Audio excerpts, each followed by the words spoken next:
Mientras yo vivía tranquila en el campo, heredé un apartamento de mi padre. Y descubrí que mi hijo lo había vendido sin mi permiso. Mi abogado analizó los documentos y dijo: muchacho tonto. Al día siguiente, cuando mi hijo me llamó presumiendo del dinero, la verdad lo golpeó de lleno. Pero déjame contarte como una madre de 63 años, a quien todos creían demasiado vieja y demasiado ingenua, convirtió el silencio en su arma más poderosa. Todo comenzó 3 semanas atrás, cuando recibí esa llamada de Lisandro, mi abogado. Yo estaba en el porche de mi casa, viendo cómo la tarde caía sobre los campos interminables que rodeaban mi pequeño refugio. Había vivido allí desde que mi esposo murió, hace 5 años. La ciudad ya no tenía sentido para mí sin él. El campo me daba paz, me daba espacio para respirar, para recordar sin que el ruido del mundo me aplastara. Elda, dijo Lisandro con esa voz que reconocí de inmediato, la que usaba cuando algo andaba terriblemente mal, necesito que vengas a mi oficina mañana temprano. Es urgente. Se trata del apartamento que tu padre te dejó. Sentí un vacío en el estómago. Ese apartamento en la ciudad era lo último que me quedaba de papá, de Enrique. Era más que ladrillos y ventanas. Era su legado, su forma de decirme que siempre estaría cuidándome, incluso después de partir. Esa noche no pude dormir. Di vueltas en la cama, mirando el techo, tratando de imaginar qué podría haber pasado. ¿Problemas con impuestos? ¿Algún inquilino conflictivo? Nunca imaginé la verdad. Nunca imaginé que mi propio hijo, Mauricio, la persona que cargué en mi vientre, que crié con todo mi amor, pudiera traicionarme de esa manera. A la mañana siguiente conduje casi 2 horas hasta la oficina de Lisandro. Las calles de la ciudad me parecieron más ruidosas que nunca, más hostiles. Cuando llegué, él me estaba esperando con una carpeta color café sobre su escritorio. Su rostro estaba serio, tenso. Me invitó a sentarme y cerró la puerta tras de mí. El silencio en esa oficina era pesado, como si el aire mismo supiera lo que estaba a punto de escuchar. Elda, comenzó, abriendo la carpeta lentamente, como si le doliera mostrarme lo que había dentro, tu apartamento fue vendido hace 2 semanas. Las palabras cayeron sobre mí como piedras. ¿Vendido? Repetí, sin entender. ¿Cómo puede estar vendido? Yo no he vendido nada. Lisandro respiró profundo y deslizó los papeles hacia mí. No fuiste tú quien lo vendió. Fue Mauricio. Usó una procuración a tu nombre y firmó la venta. El apartamento ya tiene nuevo dueño, Elda. ¿Y el dinero? El dinero ya está en las cuentas de tu hijo. Sentí que el piso desaparecía bajo mis pies. Mis manos temblaban mientras tomaba los documentos. Allí estaba todo, la escritura de venta, las firmas, los sellos oficiales. Y allí, en la página 3, estaba mi supuesta firma. Pero yo sabía que esa firma no era mía. Podía parecerse, sí, pero yo conocía mi propia letra, los pequeños detalles que solo yo notaba. Esto no lo firmé yo, dije con voz quebrada. Lisandro asintió. Lo sé. Por eso te llamé de inmediato. Me explicó que Mauricio había usado una procuración que yo había firmado años atrás, cuando estuve enferma y necesitaba que alguien manejara algunos trámites mientras me recuperaba. Esa procuración le daba poder para actuar en mi nombre, pero solo por un tiempo limitado. Aquí está el detalle, Elda, dijo Lisandro, y en su voz detecté algo que no era solo enojo, sino casi satisfacción. Esta procuración venció hace 3 meses. Mauricio la usó cuando ya no tenía validez legal. Y además, falsificó tu firma en varios documentos complementarios. Levanté la vista hacia él, sin entender todavía la magnitud de lo que eso significaba. ¿Y eso qué quiere decir?, pregunté. Lisandro se recostó en su silla y por primera vez esa mañana, vi algo parecido a una sonrisa en su rostro. Quiere decir, Elda, que tu hijo cometió un error crucial. Un error que lo va a destruir. Porque esa venta es completamente nula. Ilegal. Y él no solo tiene que devolver el apartamento, sino que puede enfrentar cargos criminales por falsificación de documentos y fraude. Las palabras flotaban a mi alrededor, pero todavía no podía procesarlas completamente. Mi hijo. Mi Mauricio. El niño que una vez sostuvo mi mano con tanta fuerza cuando tenía miedo de la oscuridad. El joven que me abrazó en el funeral de su padre y me prometió que siempre estaría ahí para mí. Ese mismo hombre acababa de venderme, de traicionarme, de robarme lo único que mi padre me había dejado. ¿Por qué lo hizo?, susurré, aunque en el fondo ya conocía la respuesta. Dinero. Siempre había sido el dinero. Desde que se casó con Diana, desde que empezó a vivir en esa casa grande en la zona elegante, desde que comenzó a rodearse de gente que medía el éxito solo en dólares y apariencias. Yo me había vuelto invisible para él. Solo era la vieja madre que vivía en el campo, sin importancia, sin voz, sin valor. No lo sé, Elda, respondió Lisandro, pero lo que sí sé es que subestimó completamente a la persona equivocada. Me miró directo a los ojos. Muchacho tonto, murmuró, casi para sí mismo, mientras organizaba los papeles. Muchacho tonto. Salí de esa oficina con las piernas temblorosas, pero con algo más dentro de mí. Algo que no sentía desde hacía mucho tiempo. No era solo rabia. No era solo dolor. Era determinación. Era la certeza absoluta de que no iba a permitir que esto quedara así. Mauricio había cometido el error de creer que por vivir en el campo, por tener 63 años, por ser su madre callada y paciente, yo era una mujer fácil de engañar. Pero lo que él no sabía, lo que nadie en mi familia parecía recordar, era que el silencio no es debilidad. El silencio puede ser paciencia. El silencio puede ser estrategia. Y yo había aprendido, a lo largo de estos años de soledad y reflexión, que a veces el silencio es el arma más poderosa que una puede tener. Conduje de regreso al campo con las ventanas abiertas, sintiendo el viento golpear mi rostro. La lluvia había cesado y el cielo comenzaba a abrirse, dejando pasar rayos de luz dorada entre las nubes grises. En mi bolso llevaba una copia de todos los documentos que Lisandro me había dado. Y en mi mente, comenzaba a formarse un plan. Porque si Mauricio pensaba que esto había terminado, estaba muy equivocado. Esto apenas comenzaba. Para entender cómo llegamos hasta aquí, necesito llevarte 5 años atrás, cuando mi vida era completamente diferente. Cuando mi esposo todavía estaba vivo y yo era una mujer que creía en las promesas, en la familia, en que la sangre siempre sería más fuerte que cualquier cosa. ¡Qué ingenua fui! Vivíamos en la ciudad entonces, en un vecindario tranquilo donde todos se conocían. Mi esposo trabajaba como contador y yo daba clases de costura desde casa. No teníamos mucho, pero teníamos suficiente. Teníamos amor, teníamos risas, teníamos esas pequeñas rutinas que hacen que la vida valga la pena. Los domingos por la mañana preparaba café con canela y él leía el periódico en el porche. Esos eran nuestros momentos sagrados. Mauricio ya estaba casado para entonces. Se había enamorado de Diana, una mujer hermosa de sonrisa perfecta que trabajaba en marketing para una empresa grande. Desde el principio, noté algo en ella. No era maldad exactamente, era más bien ambición. Una ambición que brillaba en sus ojos cada vez que hablaba de ascensos, de casas más grandes, de autos más nuevos. Y Mauricio, mi hijo, se dejó arrastrar por ese mundo de apariencias.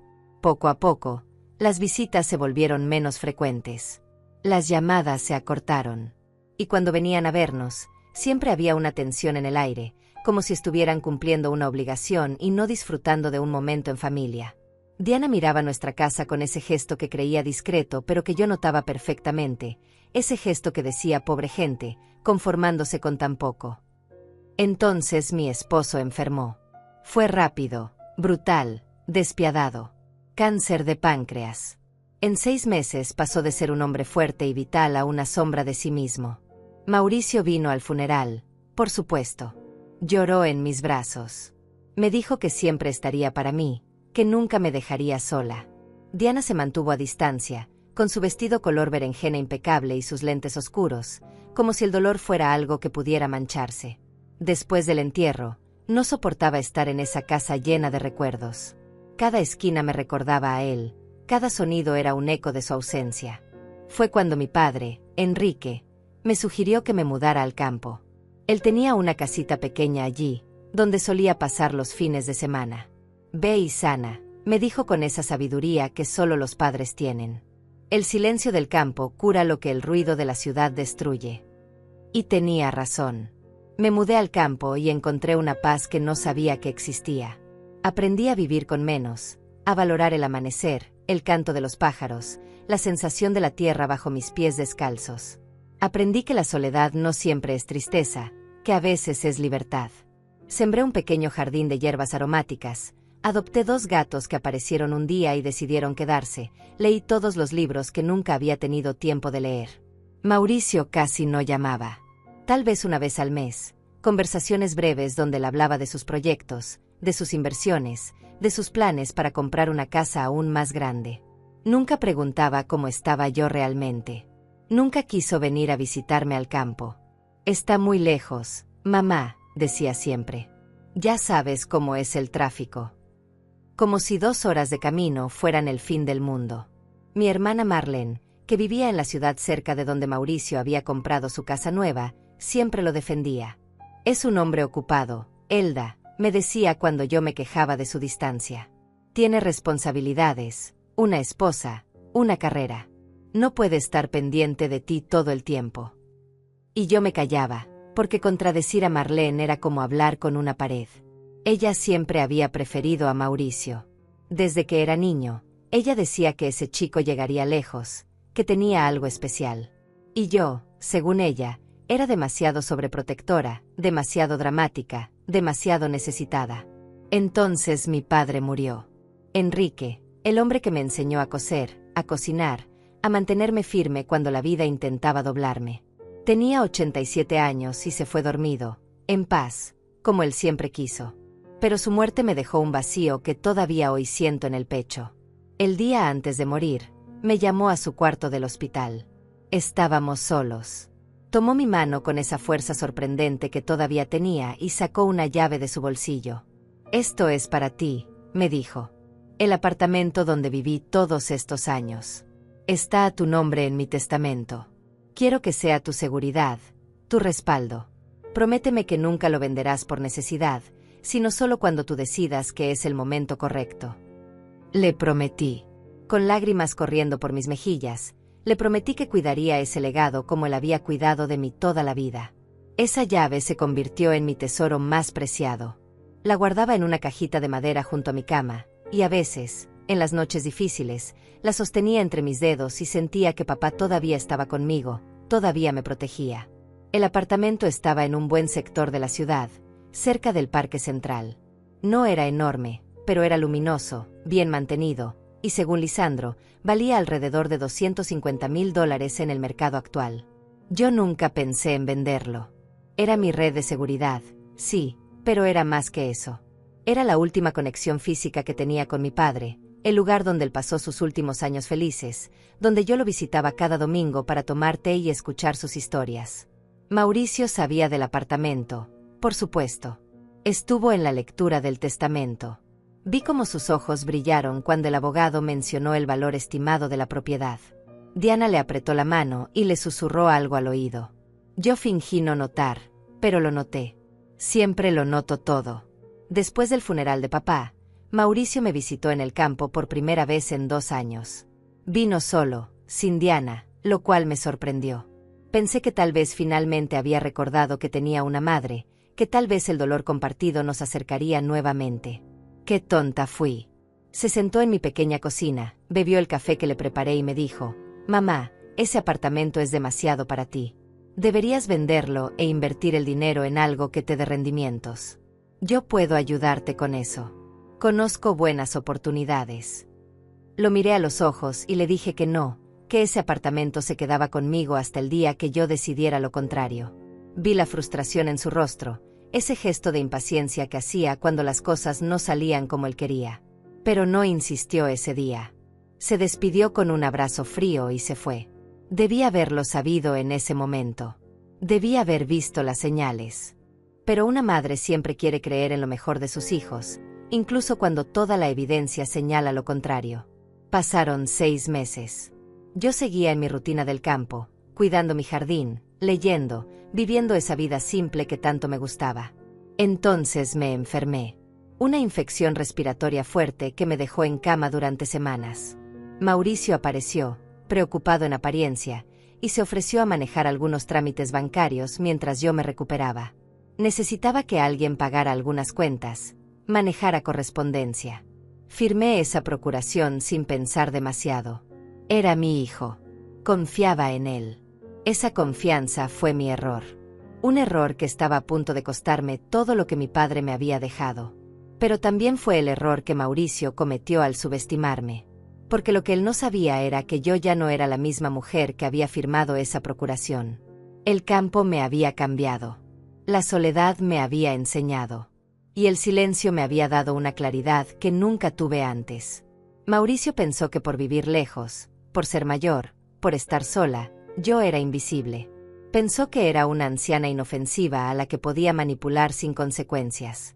Pero estaba por descubrir que las mujeres como yo, las que han sobrevivido pérdidas, traiciones y años de ser subestimadas, somos las más peligrosas cuando finalmente decidimos defendernos. Los días después de esa reunión con Lisandro fueron extraños. Yo seguía con mi rutina en el campo, regando las plantas, alimentando a los gatos, preparando mis comidas, pero todo se sentía irreal, como si estuviera actuando en una obra de teatro donde ya conocía el final trágico. Cada vez que miraba la cajita de madera donde guardaba la llave del apartamento, sentía una mezcla de rabia y tristeza tan profunda que me costaba respirar. Pero no podía derrumbarme.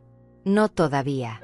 Lisandro me había dicho que necesitaba mantener la calma, actuar con inteligencia, no dejar que las emociones me dominaran. Elda, me había dicho antes de que yo saliera de su oficina, lo más importante ahora es que Mauricio no sepa que tú sabes. Si él sospecha que descubriste todo, podría intentar esconder el dinero, crear más documentos falsos, complicar todo el proceso legal.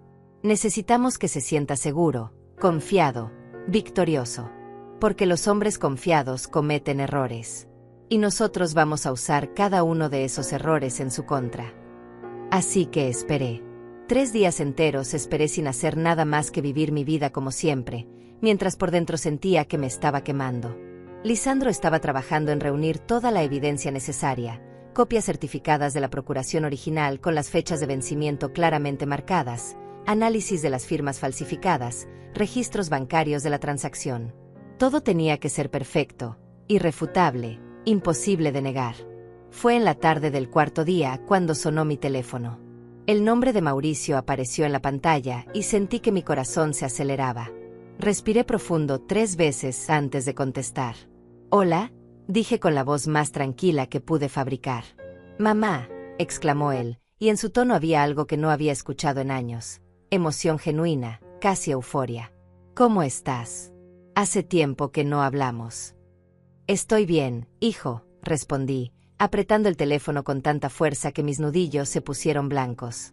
«¿Y tú? ¿Cómo van las cosas?» Hubo una pausa, y luego escuché esa risa que solía amarme cuando era niño, pero que ahora me sonaba hueca, falsa. «Mamá, las cosas van increíblemente bien. De hecho, te llamo porque acabo de cerrar el mejor negocio de mi vida.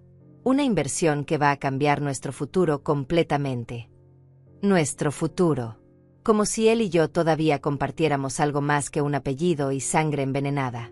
«Qué bueno, hijo», dije, manteniendo mi voz neutra, sin emoción. «Me alegro por ti». Esperaba que colgara pronto, que esta llamada fuera solo una de esas conversaciones superficiales que teníamos de vez en cuando. Pero no. Él quería más. Quería alardear. «¿Sabes qué, mamá? Finalmente pude hacer algo con ese apartamento del abuelo». Las palabras cayeron como hielo en mi estómago. Así, casual, como si estuviera hablando del clima. «¿Qué apartamento?», pregunté, aunque sabía perfectamente de qué hablaba. Necesitaba escucharlo decir las palabras. Necesitaba esa confesión para alimentar la furia que crecía dentro de mí. «El apartamento que el abuelo te dejó», dijo con esa paciencia exagerada que se usa con los niños o con los ancianos confundidos. «Ya sabes, mamá, ese lugar estaba perdiendo valor quedándose vacío. Los impuestos, el mantenimiento, todo eso te estaba costando dinero que no necesitabas gastar. Así que tomé la decisión de venderlo. Conseguí un comprador excelente, pagó en efectivo, $240,000. ¿No es fantástico?». Cerré los ojos. $240,000. $10,000 menos del valor real del apartamento, probablemente porque tuvo que venderlo rápido, sin negociar adecuadamente, con prisa por conseguir el dinero.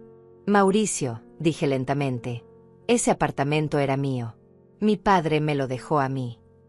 Escuché como él suspiró, como si estuviera lidiando con un berrinche infantil. «Mamá, sé que era tuyo. Por eso todo el dinero está guardado para ti. Bueno, la mayor parte. Tuve que tomar una pequeña comisión por gestionar todo, ya sabes, los abogados, los trámites, mi tiempo. Pero el resto está seguro, invertido en un fondo que te va a dar rendimientos mensuales. Ya no tienes que preocuparte por nada. Diana y yo nos encargamos de todo. Diana y yo. Por supuesto que Diana estaba involucrada. Probablemente fue idea de ella desde el principio. ¿Y no pensaste en preguntarme antes de hacer todo eso?, dije, y algo en mi tono debió alertarlo porque hubo un silencio breve antes de que respondiera. Mamá, tú vives en medio de la nada, sin internet, sin acceso fácil a la ciudad. Pensé que era mejor simplemente resolver todo y darte las buenas noticias después. Además, usé la procuración que me diste. Todo fue legal, todo fue correcto. Confías en mí, ¿verdad? La pregunta flotó en el aire como veneno. Claro que confío en ti, mentí, porque necesitaba que siguiera hablando, que siguiera confesando. Eres mi hijo. Escuché cómo se relajaba al otro lado de la línea. Exacto. Soy tu hijo y siempre voy a cuidarte. Mira, el dinero está en una cuenta especial. Te voy a enviar los documentos por correo para que los revises, pero créeme, mamá, esto era lo mejor. Ese apartamento viejo solo te estaba quitando dinero. Ahora tienes liquidez, tienes inversiones, tienes futuro. En el fondo, muy lejos, escuché la voz de Diana. No pude distinguir las palabras, pero el tono era urgente, casi nervioso. Mamá, tengo que colgar, dijo Mauricio rápidamente. Diana me está llamando. Pero nos vemos pronto, ¿sí? Voy a visitarte al campo en unos días para explicarte todo con calma. Te quiero. Y colgó antes de que yo pudiera responder. Me quedé sentada en mi pequeña sala, con el teléfono todavía en la mano, mirando por la ventana como el sol comenzaba a ocultarse detrás de las colinas. Mi hijo acababa de confesar su crimen sin siquiera darse cuenta. Había admitido que vendió el apartamento usando la procuración, que tomó una comisión del dinero, que todo fue hecho sin mi conocimiento ni mi permiso. Y lo había hecho con esa arrogancia característica de quien cree que es más inteligente que todos los demás. Marqué el número de Lisandro. Contestó al segundo timbre. Elda. Acaba de llamarme, dije. Mauricio. Me contó todo. Me dijo que vendió el apartamento, que usó la procuración, que se quedó con parte del dinero. Todo. Lo confesó todo. Hubo un silencio y luego escuché algo que sonaba casi como satisfacción en la voz de Lisandro. Perfecto. Eso es exactamente lo que necesitábamos. Grabaste la conversación. Mi corazón se hundió. No lo había hecho. Ni siquiera había pensado en eso. No, admití, sintiéndome repentinamente estúpida. Pero Lisandro no parecía preocupado. No importa. Con lo que ya tenemos es suficiente. La procuración vencida, las firmas falsas, los registros bancarios. Y ahora sabemos exactamente cuánto dinero obtuvo y que él mismo admite haber tomado una parte. Esto es oro puro, Elda. ¿Y ahora qué hacemos?, pregunté. Ahora esperamos a que él te visite, dijo Lisandro. Cuando venga, tú vas a actuar completamente normal. Vas a dejar que te explique todo, que te muestre los documentos que seguramente traerá para justificarse. Y vas a grabarlo. Vas a grabar cada palabra que diga. ¿Puedes hacer eso? Pensé en mi padre, en cómo me había enseñado que la dignidad no está en gritar sino en mantenerse firme. Pensé en todos esos años en que Mauricio me había tratado como invisible, como un estorbo, como alguien cuya opinión no importaba. Y sentí como algo dentro de mí se endurecía, se volvía frío y afilado como acero. Sí, dije. Puedo hacerlo. Bien, respondió Lisandro. Porque él cometió un error, Elda. Un error enorme. Usó una procuración vencida, falsificó documentos, se apropió de dinero que no le pertenecía. Y lo hizo pensando que tú nunca te enterarías, que nunca harías nada al respecto, que eres solo una anciana indefensa viviendo en el campo. Ese fue su error crucial. Y ahora vamos a hacer que pague por cada mentira, por cada firma falsa, por cada dólar que robó. Colgué el teléfono y me quedé mirando la lluvia que había comenzado a caer nuevamente. Gotitas que golpeaban el vidrio de mi ventana como lágrimas que yo ya no podía derramar. Porque algo había cambiado en mí durante esa conversación. Ya no era solo la madre herida. Ya no era la víctima silenciosa. Era una mujer que había decidido pelear. Y cuando una mujer de 63 años, que ha sobrevivido pérdidas y traiciones, decide finalmente defenderse, no hay fuerza en el mundo que pueda detenerla. Mauricio había dicho que vendría en unos días. Perfecto. Yo estaría lista. Con mi grabadora. Con mis preguntas. Con mi silencio convertido en arma. Porque él pensaba que esto había terminado. Pensaba que había ganado. Pero la verdad es que esto apenas estaba comenzando. Mauricio llegó un martes por la tarde, conduciendo su auto nuevo color plata que brillaba bajo el sol como si fuera una joya. Lo vi estacionarse frente a mi casa y sentí que mi estómago se retorcía, pero mantuve mi rostro neutral, tranquilo. Había practicado esto durante días. Frente al espejo, había ensayado cada expresión, cada palabra, cada gesto. Necesitaba ser la madre confundida pero confiada, no la mujer que ya sabía toda la verdad.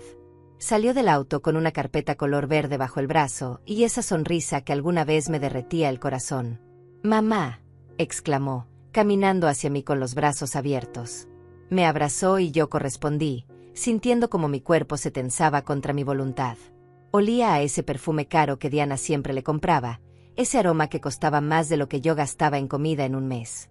«Pasa, hijo», dije, haciéndome a un lado. Preparé café y galletas. Entramos a mi pequeña sala y él miró alrededor con ese gesto que ya conocía, esa mezcla de lástima y superioridad apenas disimulada. Se sentó en mi sofá de tela desgastada y puso la carpeta sobre la mesita de madera. Yo había colocado mi teléfono en el estante detrás de él, grabando discretamente. Lisandro me había enseñado cómo activarlo sin que se notara. «Bueno, mamá», comenzó, abriendo la carpeta con movimientos calculados, casi teatrales. «Te traje todos los documentos del apartamento. Quiero que veas que todo se hizo correctamente, todo legal, todo pensando en tu bienestar». Sacó varios papeles y los desplegó sobre la mesa. Yo los miré sin realmente verlos, porque ya los conocía. Lisandro me había mostrado copias de todo. «Aquí está la escritura de venta», dijo, señalando con su dedo índice. «Como ves, el precio fue excelente, $240,000. Pagados en su totalidad. Y aquí está el registro de la cuenta donde deposité el dinero. Bueno, la mayor parte del dinero». Hizo una pausa y me miró con esa expresión que supongo pretendía ser honesta. «Tuve que tomar $30,000 como compensación por todo el trabajo. Los abogados, los trámites, mi tiempo. Fue un proceso complicado, mamá. Pero los otros 210,000 están aquí, invertidos en este fondo que te va a dar rendimientos del 5% anual. $30,000. $30,000 que él simplemente se había apropiado como si fuera su derecho. «¿Y por qué no me consultaste antes de hacer todo esto?», pregunté con voz suave, casi tímida. Él suspiró, como si hubiera esperado esa pregunta y ya tuviera la respuesta perfecta preparada. «Mamá, tú vives aquí, tan lejos de todo. Sin internet, sin teléfono fijo, sin forma fácil de comunicarnos. Y había un comprador muy interesado que necesitaba una respuesta rápida. Si esperaba, podríamos haber perdido la oportunidad. Además, usé la procuración que tú me diste, así que todo fue completamente legal. Tú confiaste en mí para manejar tus asuntos, ¿recuerdas?». Sus palabras sonaban razonables, convincentes. Probablemente había convencido a muchos con ese tono. «Claro que recuerdo», dije, tomando mi taza de café para tener algo que hacer con mis manos temblorosas. «Fue cuando estuve enferma. Necesitaba ayuda con algunos trámites». «Exacto», respondió él, sonriendo como si yo finalmente entendiera. «Y esa procuración me daba el poder para actuar en tu nombre. Por tu bien, mamá. Siempre por tu bien». Tomé un sorbo de café y lo miré por encima de la taza. «Hijo, espero que hayas hecho todo bien. Que todos los papeles estén en orden». Algo cruzó su rostro, algo rápido que podría haber sido nerviosismo, pero desapareció tan rápido como llegó. «Por supuesto que sí, mamá. Todo está perfecto. Puedes quedarte tranquila». Conversamos un poco más. Él me habló de sus planes, de cómo ese dinero del apartamento le había permitido hacer una inversión importante en no sé qué negocio tecnológico. Me habló de Diana, de cómo ella estaba feliz, de cómo pronto podrían comprarse una casa aún más grande en un vecindario exclusivo.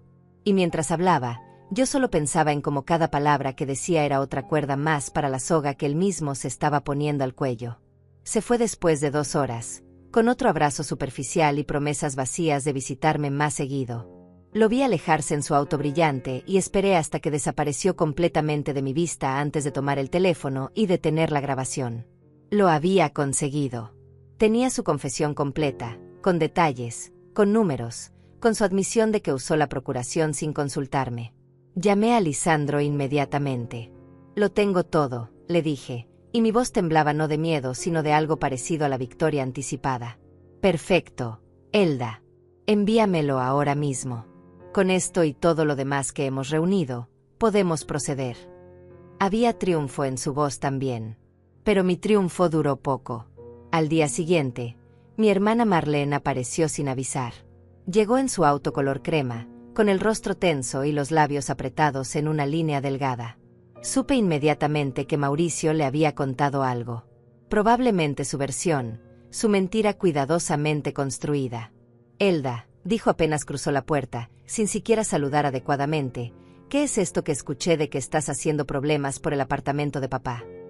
Me quedé mirándola, sorprendida por su tono acusatorio. ¿Problemas? Marlene, Mauricio vendió mi apartamento sin mi permiso. Usó documentos falsos. ¿Eso no te parece un problema? Ella agitó la mano como si estuviera espantando una mosca molesta. Mauricio me explicó todo. Usó la procuración que tú le diste. Todo fue legal. Y lo hizo pensando en ti, para que no tuvieras que preocuparte por ese apartamento que solo te estaba costando dinero. Sus palabras eran casi idénticas a las de Mauricio. Claramente habían coordinado su historia. La procuración estaba vencida, dije con voz firme. Él no tenía derecho a usarla. Marlene me miró como si yo estuviera loca. Ay, Elda, siempre tan dramática. Siempre exagerando todo. Es tu hijo, por el amor de Dios. Tu propio hijo. ¿De verdad crees que te robaría? ¿Que te haría algo malo? Sentí como la rabia comenzaba a hervir dentro de mí. Marlene, tengo las pruebas. Tengo documentos que muestran que la procuración no era válida, que falsificó mi firma en varios papeles. Esto no es drama, esto es fraude. Pero ella negó con la cabeza, con esa expresión de superioridad que siempre había tenido, como si yo fuera una niña tonta que no entendía cómo funcionaba el mundo. ¿Sabes qué creo, Elda? Creo que estás amargada. Creo que vives aquí sola, sin nada que hacer, y te inventas problemas donde no los hay. Mauricio es un hombre exitoso, con una carrera brillante. ¿De verdad piensas que necesita robarte? Tiene su propio dinero, su propia vida. Lo que hizo fue ayudarte, y en lugar de agradecerle, lo estás acusando de criminal. Sus palabras me golpearon como bofetadas. ¿Entonces no me crees?, pregunté, y mi voz sonó más pequeña de lo que quería. No es que no te crea, Elda, dijo ella, suavizando apenas el tono. Es que creo que estás confundida. Tal vez malinterpretaste algo. Tal vez el abogado ese te está metiendo ideas en la cabeza. Pero llevar esto a tribunales, acusar a tu propio hijo, destruir a tu familia por un malentendido, vale la pena. No es un malentendido, insistí, sintiendo como las lágrimas comenzaban a acumularse en mis ojos, lágrimas que me negaba a derramar frente a ella. Es robo. Es fraude. Y no voy a quedarme callada solo porque sea mi hijo. Marlene suspiró profundamente, como si estuviera lidiando con alguien imposible. Entonces hazlo, dijo finalmente, con voz fría. Destruye a tu hijo. Llévalo a la cárcel. Arruina su vida. Pero cuando todo esto termine y te quedes completamente sola, sin hijo, sin familia, sin nadie, no vengas a llorarme a mí. Porque esto, Elda, esto es tu decisión. Y vas a tener que vivir con las consecuencias. Y sin decir más, se dio la vuelta y salió de mi casa, dejando la puerta abierta detrás de ella. Me quedé parada en medio de mi sala, temblando, sintiendo como el mundo se inclinaba de una forma extraña. Mi hermana, la persona que supuestamente debería apoyarme, había elegido el lado de Mauricio. Me había llamado dramática, confundida, amargada. Había minimizado el crimen de mi hijo como si fuera un simple malentendido familiar. Y en ese momento entendí algo que tal vez debía haber entendido hace mucho tiempo. Estaba completamente sola en esto. No tenía a mi hermana. No tenía a mi hijo. No tenía familia que me defendiera o creyera en mí. Solo me tenía a mí misma. Y a Lisandro, un abogado que hacía su trabajo pero que al final del día se iría a su casa y yo seguiría siendo la mujer de 63 años que vivía sola en el campo, peleando contra todos. Pero tal vez eso era suficiente. Tal vez yo era suficiente. Porque la verdad no necesita multitudes para seguir siendo verdad. La justicia no se vuelve menos justa solo porque estés sola al buscarla. Y si tenía que pelear esta batalla sin nadie a mi lado, entonces así sería. Llamé a Lisandro esa misma noche. ¿Estás segura de que quiere seguir adelante con esto?, me preguntó después de que le conté sobre la visita de Marlene. Tu hermana tiene razón en algo. Esto va a ser difícil. Va a ser doloroso. Tu familia va a estar en tu contra. ¿Estás preparada para eso? Miré por la ventana hacia la oscuridad del campo, hacia las estrellas que brillaban en el cielo limpio. Pensé en mi padre, en cómo me había enseñado que algunas cosas valen la pena aunque cuesten todo. Pensé en la promesa que le había hecho de cuidar su legado. Y pensé en la mujer que me había convertido durante estos años de soledad, una mujer que ya no tenía miedo del silencio ni de estar sola. Sí, dije con voz firme. Estoy preparada. Porque ellos pensaron que mi silencio era debilidad. Pensaron que por estar sola, por ser mayor, por vivir lejos, yo era alguien a quien podían ignorar, manipular, robar. Pero se equivocaron. Y ahora van a aprender que el silencio también puede ser un arma. Y yo he aprendido a usarla. Pasaron 2 semanas desde la visita de Marlene. 2 semanas en las que Lisandro trabajaba en preparar toda la documentación legal necesaria para presentar el caso ante un juez. Yo intentaba mantener mi rutina normal, pero todo se sentía diferente. El jardín que antes me daba paz ahora parecía demasiado silencioso. Los gatos que antes eran compañía ahora solo me recordaban lo sola que estaba en esta batalla. Una tarde, mientras regaba las plantas de albahaca que crecían junto a la ventana de la cocina, escuché un auto detenerse frente a mi casa. No reconocí el vehículo, un sedán color gris oscuro con placas de la ciudad. Mi corazón comenzó a latir más rápido. ¿Sería Mauricio? ¿Habría descubierto que lo estaba demandando? Pero quien bajó del auto no fue Mauricio. Era Diana, su esposa. La mujer que siempre me había mirado con esa mezcla de lástima y desdén, como si yo fuera un mueble viejo que alguien olvidó botar. Pero ahora, mientras caminaba hacia mi puerta, algo en ella era diferente. Sus hombros estaban caídos, su rostro sin maquillaje mostraba ojeras profundas, y sus manos temblaban mientras tocaba a mi puerta. Abrí lentamente, sin saber qué esperar. Diana, dije, manteniendo mi voz neutral. Ella me miró y vi algo en sus ojos que nunca había visto antes. Miedo genuino. Elda, dijo con voz quebrada, ¿puedo pasar? Por favor. Necesito hablar contigo. Dudé por un momento, pero algo en su desesperación me hizo hacerme a un lado. Entramos a la sala y ella se sentó en el borde del sofá, con las manos entrelazadas sobre su regazo. Noté que no llevaba puesto su anillo de matrimonio. No sé por dónde empezar, dijo, y su voz temblaba. Mauricio no sabe que estoy aquí. Si se entera, va a... No sé qué va a hacer. La miré en silencio, esperando. Después de años de ser invisible para ella, ahora ella necesitaba algo de mí. Yo no sabía, comenzó, y las lágrimas empezaron a rodar por sus mejillas.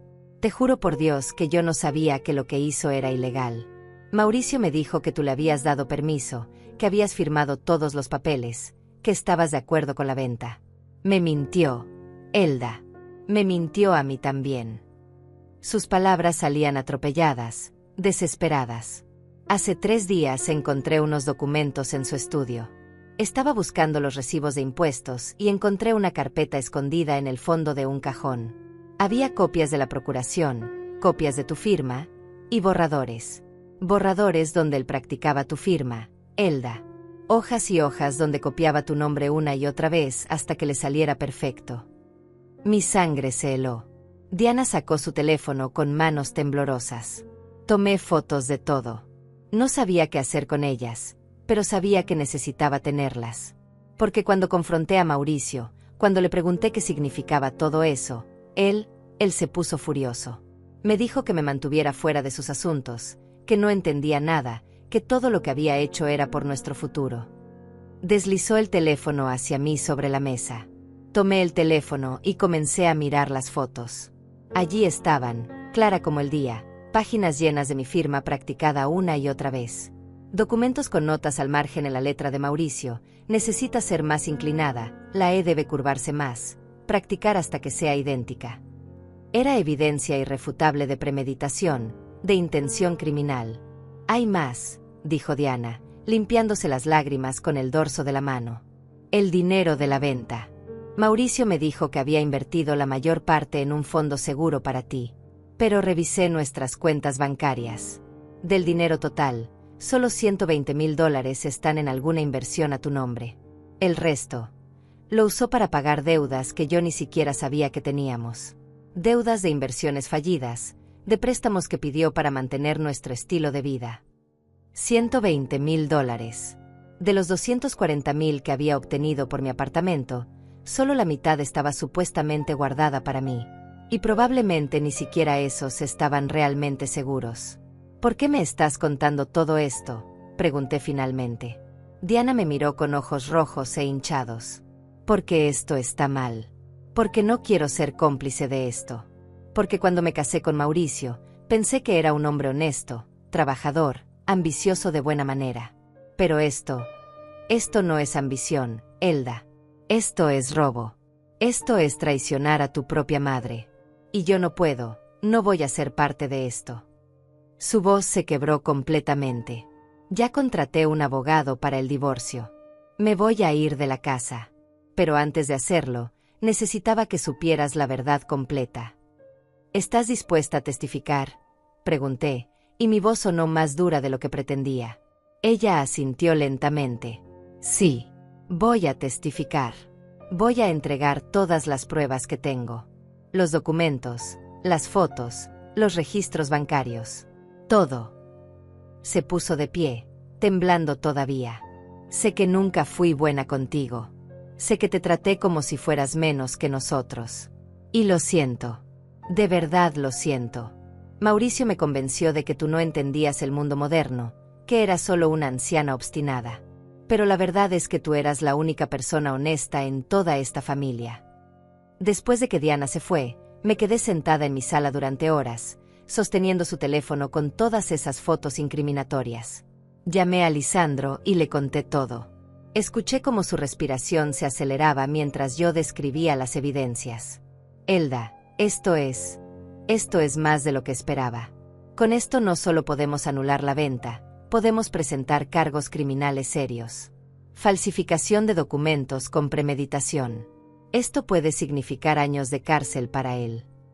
¿Y Diana?, pregunté. Si ella testifica, estará protegida. Lisandro pensó por un momento. Podemos negociar inmunidad para ella a cambio de su testimonio. Ella no participó activamente en el fraude, solo fue engañada como tú. Un fiscal razonable aceptará el trato. Hubo una pausa. Elda, ¿estás segura de que quieres llegar tan lejos? Esto ya no es solo recuperar tu apartamento. Esto puede destruir completamente a Mauricio. Miré por la ventana hacia el campo que me había dado refugio durante todos estos años.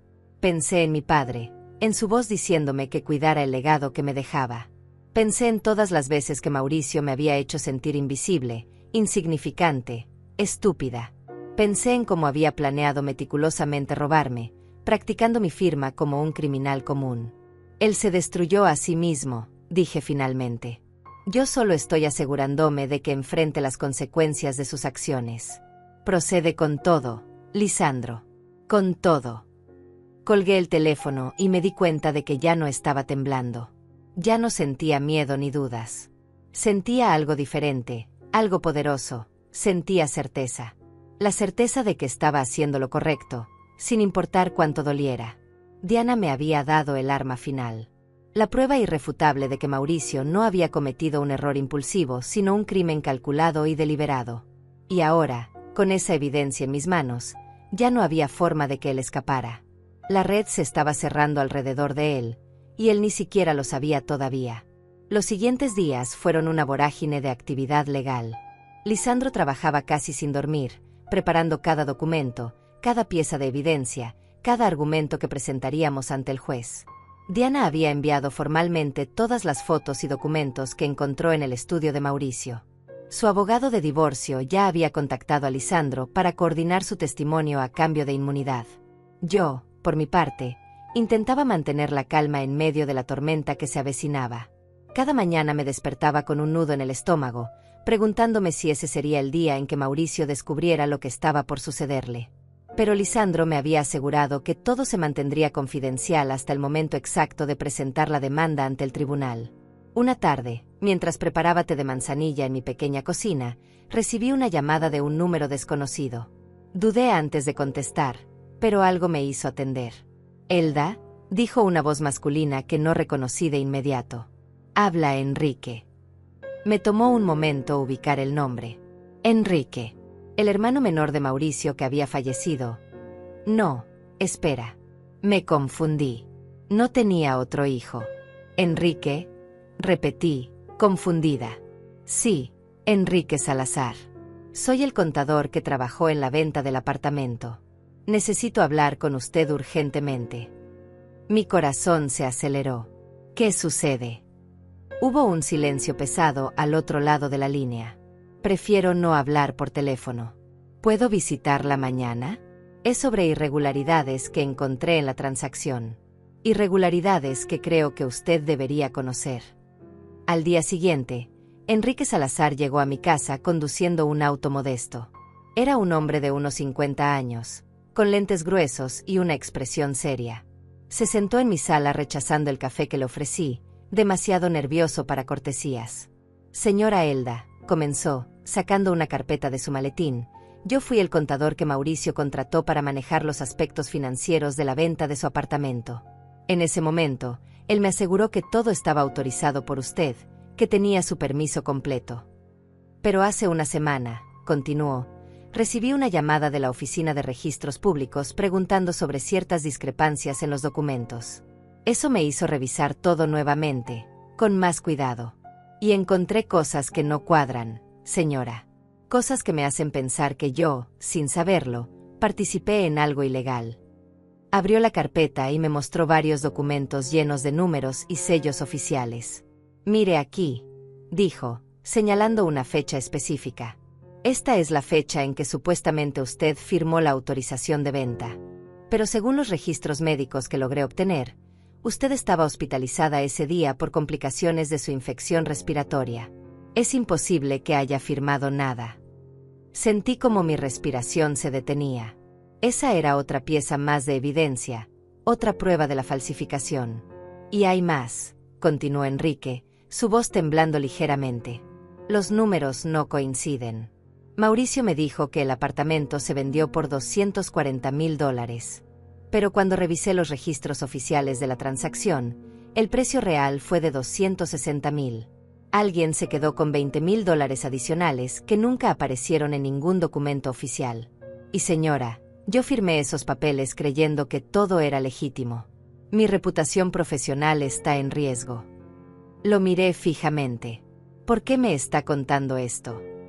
Enrique se quitó los lentes y se frotó los ojos cansados. «Porque soy un profesional honesto, señora Elda. He trabajado 30 años como contador y nunca he estado involucrado en algo fraudulento.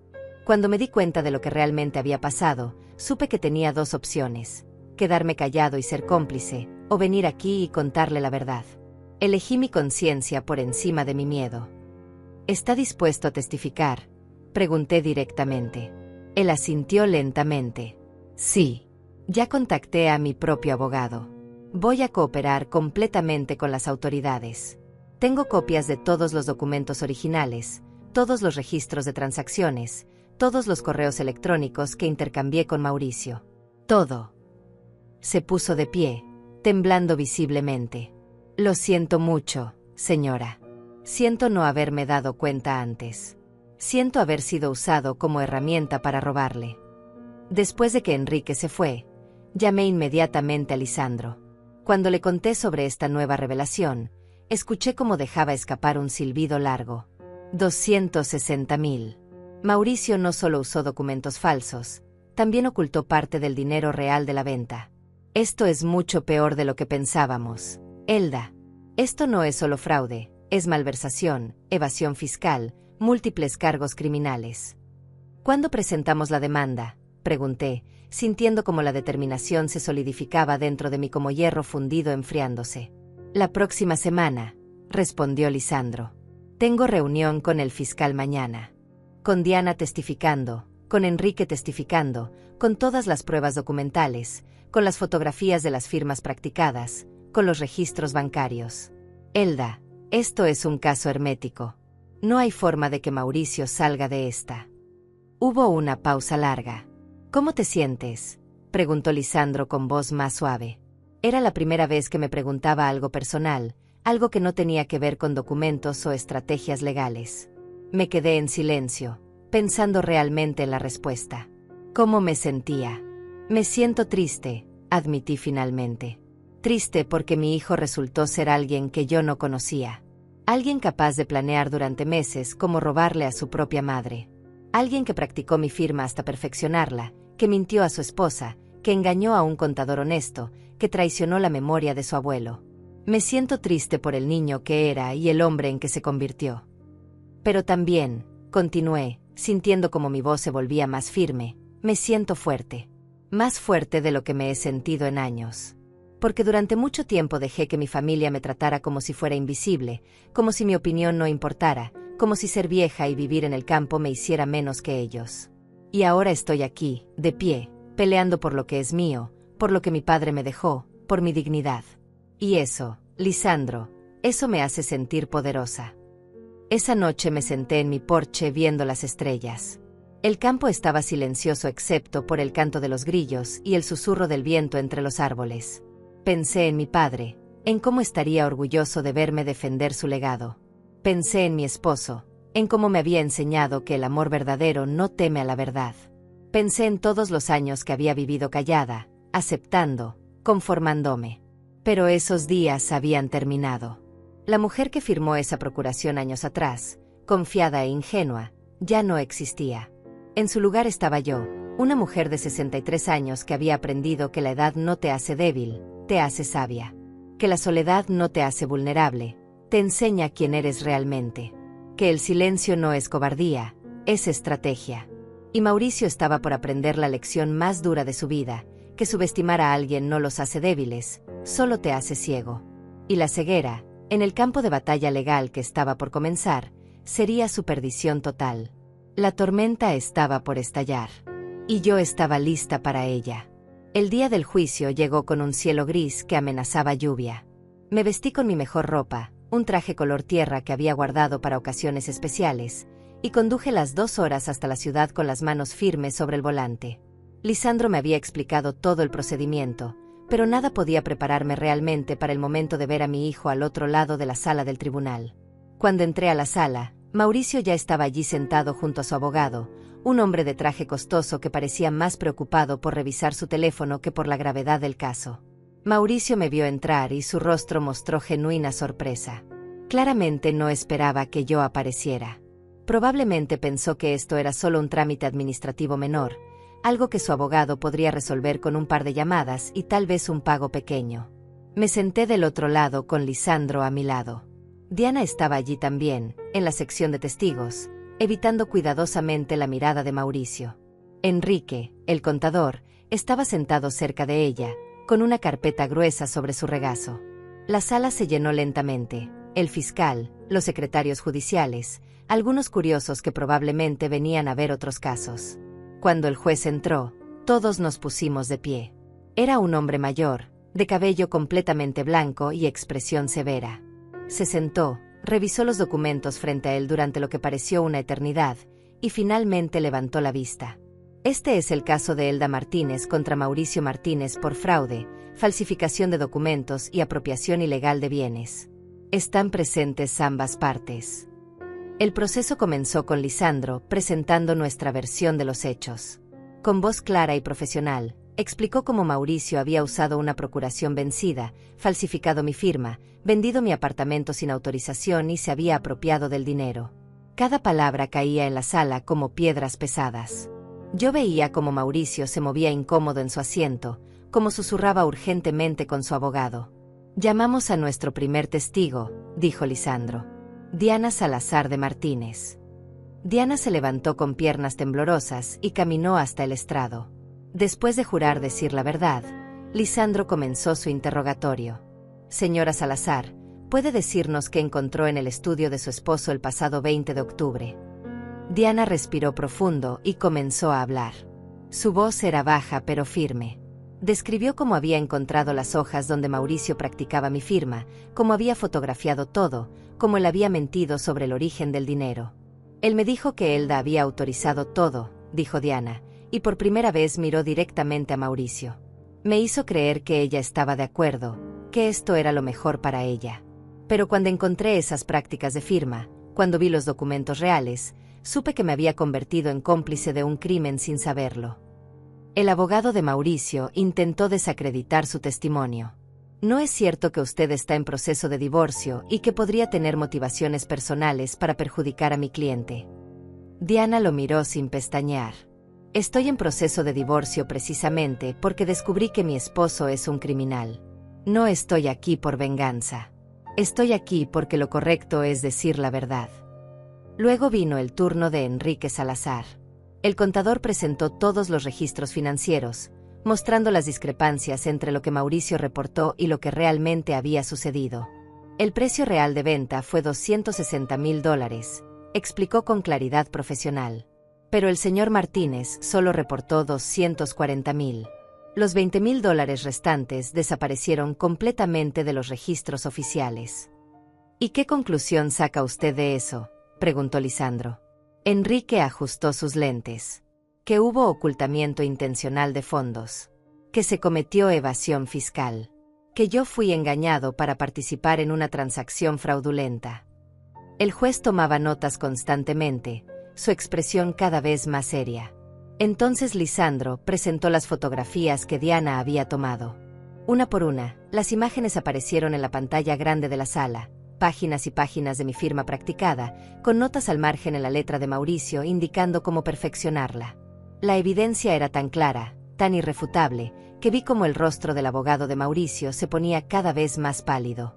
«Y finalmente», dijo Lisandro, «presentamos el documento más importante de todos». Proyectó en la pantalla la procuración original, con las fechas claramente visibles. Esta procuración, que el señor Martínez utilizó para vender el apartamento, venció el 15 de marzo. La venta se realizó el 22 de junio, 3 meses después de que el documento perdiera toda validez legal. El silencio en la sala era absoluto. «Además», continuó Lisandro, «tenemos registros médicos que prueban que la señora Elda Martínez estuvo hospitalizada el día en que supuestamente firmó los documentos de autorización de venta. Es físicamente imposible que ella haya estado presente en esa firma». Colocó los registros médicos sobre la mesa del juez. El abogado de Mauricio intentó argumentar que todo había sido un malentendido, que su cliente había actuado de buena fe creyendo que la procuración seguía vigente, que no había intención criminal. Pero sus palabras sonaban huecas frente a la montaña de evidencia que Lisandro había presentado. Las fotografías de las firmas practicadas destruían cualquier argumento de inocencia o error involuntario. Cuando me tocó a mí declarar, caminé hasta el estrado sintiendo todas las miradas sobre mí. Juré decir la verdad y me senté. Lisandro me hizo preguntas simples. Cuando había firmado la procuración, si había autorizado la venta, si sabía que mi hijo planeaba vender el apartamento. A cada pregunta respondí con la verdad clara y directa. Pero fue cuando el abogado de Mauricio me interrogó que todo cambió. «Señora Martínez», dijo con tono condescendiente, «¿no es cierto que su hijo siempre ha cuidado de usted? Que lo único que intentaba era proteger sus intereses». Lo miré directamente a los ojos. «Mi hijo», dije con voz firme, «pasó meses planeando cómo robarme. Practicó mi firma hasta perfeccionarla. Usó documentos que sabía que estaban vencidos. Mintió a su esposa, engañó a un contador honesto y traicionó la memoria de su abuelo. Eso no es cuidar de alguien. Eso es un crimen premeditado y calculado». Vi cómo Mauricio agachaba la cabeza, incapaz de sostener mi mirada. El juez pidió un receso de 20 minutos para revisar toda la evidencia. Durante ese tiempo, Mauricio intentó acercarse a mí en el pasillo. «Mamá», dijo con voz desesperada, «por favor. Todavía podemos arreglar esto. Puedo devolverte todo el dinero. Podemos resolver esto en familia, sin jueces, sin cárceles». Lo miré y por primera vez en mi vida, vi realmente quién era, no mi hijo, sino un extraño que compartía mi sangre pero no mis valores. «Mauricio», dije con calma, «tuviste muchas oportunidades de hacer lo correcto. Pudiste no robarme. Pudiste confesar cuando te confronté. Pudiste devolver el dinero cuando te descubrí. Pero elegiste mentir una y otra vez. Ahora las consecuencias de tus decisiones no están en mis manos. Están en manos de la justicia». Me di la vuelta y volví a entrar a la sala.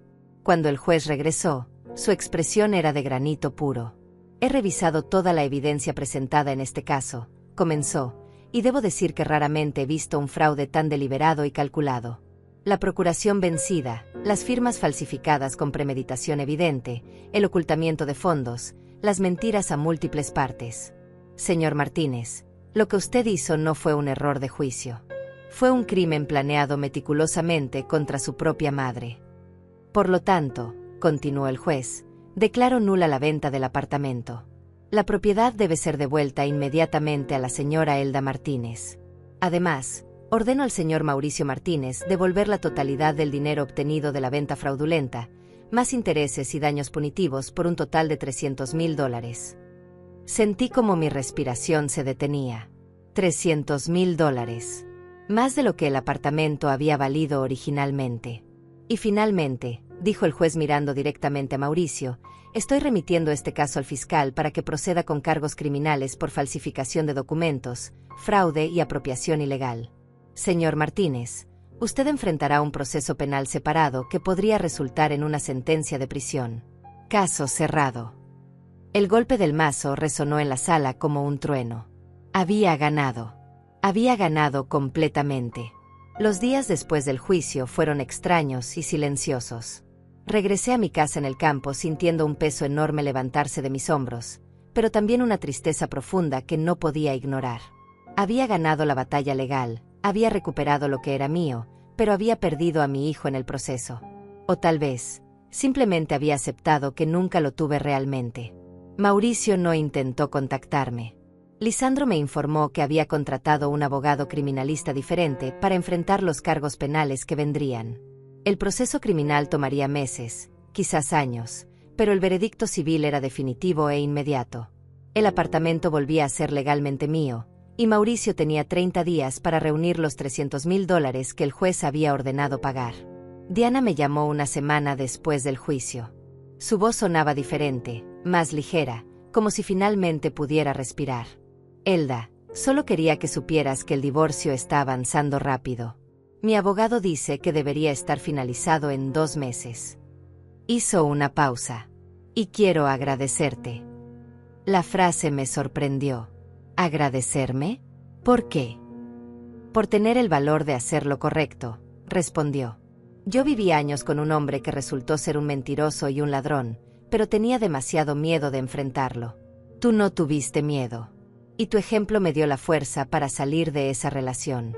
Ahora estoy viviendo con mi hermana, empecé terapia, y por primera vez en años me siento libre». Sus palabras me conmovieron más de lo que esperaba. Marlene, mi hermana, también apareció una tarde sin avisar. Llegó con una expresión avergonzada que nunca le había visto antes. Nos sentamos en mi porche y durante largo rato ninguna dijo nada. Finalmente, ella rompió el silencio. «Tenías razón», dijo simplemente. «Sobre Mauricio. Sobre todo. Y yo estaba equivocada. No solo equivocada, fui cruel contigo cuando más necesitabas apoyo». «Marlene», comencé, pero ella levantó la mano. «Déjame terminar, por favor. Durante años te traté como si fueras dramática, como si exageraras todo, como si tus sentimientos no importaran. Defendí a Mauricio porque era más fácil creer en él que enfrentar la verdad sobre quién es realmente. Te debo una disculpa enorme, Elda. Y entiendo si no puedes perdonarme. Había lágrimas en sus ojos. La miré durante largo rato, esta hermana que me había herido con su incredulidad, que había elegido el lado equivocado cuando más la necesitaba. Pero también vi en ella algo que reconocí, arrepentimiento genuino. Te perdono, dije finalmente. Porque guardar rencor solo me haría daño a mí misma. Pero las cosas entre nosotras tienen que cambiar. Marlene, necesito que me creas, que me respetes, que me veas como tu igual y no como alguien a quien hay que tolerar. Ella asintió vigorosamente, limpiándose las lágrimas. Lo haré. Te lo prometo. Y por primera vez en años, abracé a mi hermana sintiendo que tal vez, solo tal vez, podríamos reconstruir algo verdadero entre nosotras. El apartamento fue formalmente devuelto a mi nombre 3 semanas después del juicio. Lisandro me entregó las llaves con una sonrisa. Es tuyo nuevamente, Elda. Legalmente, irrefutablemente tuyo. Sostuve esas llaves en mi mano, las mismas que mi padre me había dado años atrás, y sentí su presencia como si estuviera allí conmigo. Pero cuando visité el apartamento, algo dentro de mí había cambiado. Caminé por las habitaciones vacías donde mi padre había vivido sus últimos años, donde había sido feliz, donde había planeado dejarme un legado seguro. Y me di cuenta de algo importante. Ya no necesitaba aferrarme a ese lugar para mantener viva su memoria. Mi padre vivía en mí, en las lecciones que me enseñó, en la fuerza que me dio para pelear esta batalla. Tomé una decisión entonces. Llamé a Lisandro y le dije, quiero vender el apartamento. Pero esta vez, en mis términos, con mi autorización, legalmente. Él pareció sorprendido. ¿Estás segura, Elda? Acabas de recuperarlo. Sonreí. Exactamente. Lo recuperé. Demostré que era mío. Ahora puedo decidir qué hacer con él. Y decido venderlo porque ya no lo necesito como símbolo. Ya sé quién soy y lo que valgo. El apartamento se vendió en 2 meses por $270,000. Sumado a los $300,000 que Mauricio tuvo que pagar por orden judicial, tenía más de $500,000. Más dinero del que jamás había tenido en mi vida. Suficiente para vivir cómodamente el resto de mis años, para viajar, para hacer todas esas cosas que mi esposo y yo siempre habíamos soñado pero nunca pudimos hacer. El proceso penal contra Mauricio avanzaba lentamente. Su abogado intentó negociar un acuerdo, pero el fiscal, viendo lo premeditado del crimen, buscaba una sentencia ejemplar. Lisandro me mantenía informada, pero honestamente, esa parte ya no me consumía. Había obtenido mi justicia. Lo que le sucediera a Mauricio después era consecuencia de sus propias decisiones, no de las mías. Una tarde, mientras organizaba papeles en mi casa, encontré una foto vieja de Mauricio cuando tenía 5 años. En la imagen, él me abrazaba con esa sonrisa pura que solo los niños tienen, esa inocencia que todavía no ha sido tocada por la codicia o la ambición. Sostuve la foto durante largo rato y permití que las lágrimas finalmente salieran. Lloré por el niño que fue. Lloré por la madre que fui, que creyó que el amor era suficiente para mantener a una familia unida. Lloré por todos los años perdidos, por todas las promesas rotas, por todo lo que pudo haber sido pero nunca fue. Y después de llorar, guardé la foto en un cajón y cerré esa puerta de mi corazón. Porque había aprendido algo crucial durante esta batalla, que amar a alguien no significa permitirles que te destruyan. Que ser madre no significa ser víctima. Que la familia verdadera no se define por la sangre sino por el respeto, la honestidad y el amor genuino. Y que a veces, el acto más valiente de amor propio es dejar ir a quienes solo te lastiman. Mauricio era mi hijo biológicamente, pero ya no era mi familia. No de la forma que importaba. 6 meses después del juicio, me encontré sentada en un pequeño café en Madrid, mirando a través de la ventana cómo la gente caminaba por las calles empedradas bajo un cielo perfectamente despejado. Tenía una taza de café con leche entre mis manos y una sonrisa que no podía contener. Estaba haciendo realidad el sueño que mi esposo y yo habíamos planeado durante años. Conocer España, caminar por sus ciudades históricas, perdernos en sus museos, probar su comida. Él ya no estaba aquí para compartirlo conmigo físicamente, pero lo sentía en cada momento. En cada sabor nuevo, en cada calle que exploraba, en cada puesta de sol que contemplaba. Y junto a él, sentía también la presencia de mi padre, orgulloso de que finalmente había usado su legado no solo para sobrevivir, sino para vivir realmente. La cajita de madera que guardaba la llave original del apartamento viajaba conmigo en mi maleta. Ya no tenía el apartamento, pero conservaba esa llave como recordatorio. No de lo que perdí, sino de lo que recuperé: mi dignidad, mi voz, mi poder. Esa pequeña pieza de metal representaba ahora algo mucho más valioso que una propiedad. Representaba la victoria de una mujer que se negó a ser invisible. Lisandro me había llamado la semana anterior con noticias del proceso penal. Mauricio había aceptado finalmente un acuerdo con la fiscalía: 3 años de prisión por fraude y falsificación de documentos, con posibilidad de reducción por buena conducta. Cuando escuché la sentencia, esperaba sentir satisfacción, tal vez incluso alegría. Pero lo único que sentí fue una tristeza tranquila y la certeza de que la justicia, aunque dolorosa, había prevalecido. ¿Quieres que te mantenga informada sobre su situación?, me había preguntado Lisandro. Pensé en ello durante un momento largo. No, respondí finalmente. Él tomó sus decisiones y ahora vive con las consecuencias. Yo he cerrado ese capítulo de mi vida. Necesito seguir adelante sin mirar atrás constantemente. Y lo decía en serio. No era crueldad, era liberación. Marlene me visitó antes de que partiera hacia Europa. Nuestra relación estaba sanando lentamente, como una fractura que necesita tiempo para soldarse correctamente. Ya no éramos las hermanas que fuimos, pero estábamos construyendo algo nuevo, algo más honesto. Te envidio, me había dicho mientras tomábamos té en mi porche. No por el dinero, sino por tu valentía. Por atreverte a empezar de nuevo a los 63 años. Le había sonreído. Marlene, nunca es tarde para empezar de nuevo. La edad solo es un número. Lo que importa es si todavía tienes la voluntad de vivir en lugar de simplemente existir. Esas palabras se habían quedado flotando entre nosotras como una verdad que ambas necesitábamos escuchar. Diana también había seguido adelante. Su divorcio se finalizó y ella había comenzado un nuevo trabajo en una empresa diferente, lejos de todo lo que le recordara a Mauricio.